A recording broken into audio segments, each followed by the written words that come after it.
BPL এর চলতি আসরে একাধিক ক্রিকেটারের বিরুদ্ধে স্পষ্ট ফিক্সিংয়ের অভিযোগ উঠেছে।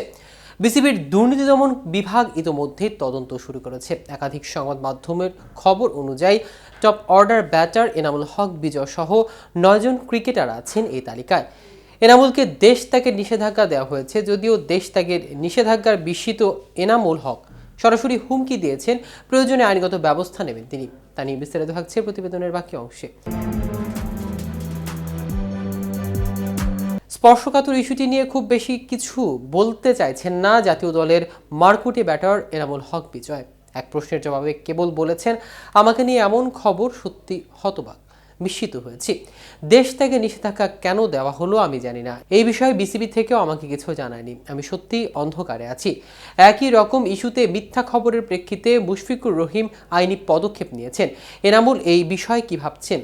এমন প্রশ্নের জবাবে তিনি বলেন, অনেক বছর ধরে ক্রিকেট খেলছি, পুরো সময়টাতে সম্মানের সঙ্গে ক্রিকেট খেলে গেছি।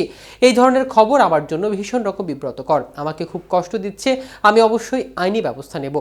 জানা যায়, বিসিবির দুর্নীতি দমন বিভাগের পক্ষ থেকে সরকারি সংশ্লিষ্ট সংস্থাকে অনুরোধ জানানো হয়েছে দুর্বার রাজশাহীর ক্রিকেটার এনামুল হককে যেন দেশ ছাড়তে দেয়া না হয়।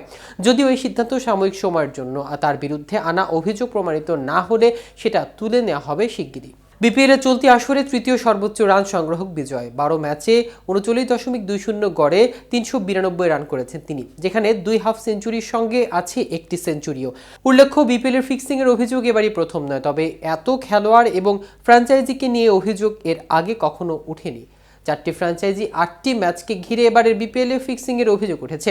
সবচেয়ে বেশি 12টি করে অভিযোগ ঢাকা ক্যাপিটালস এবং দুর্বার রাজশাহীর খেলোয়াড়দের বিরুদ্ধে। চিটাগাং কিংসের খেলোয়াড়দের নিয়ে অভিযোগ 2টি আর সিলেট স্ট্রাইকার্সের বিরুদ্ধে অভিযোগের সংখ্যা 6টি।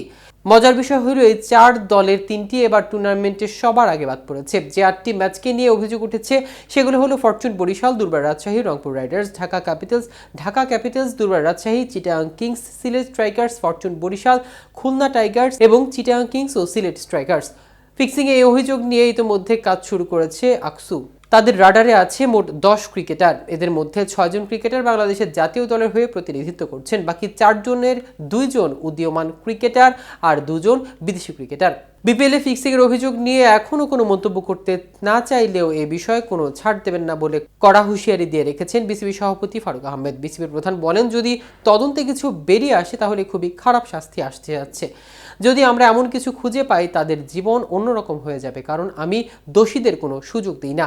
এমন সিদ্ধান্ত নেওয়া হবে যা মানুষ মনে রাখবে অনেক দিন। এতক্ষণ আমাদের সাথে থাকার জন্য অসংখ্য ধন্যবাদ। কেটিভি ক্রিকেটের সাথে থাকুন।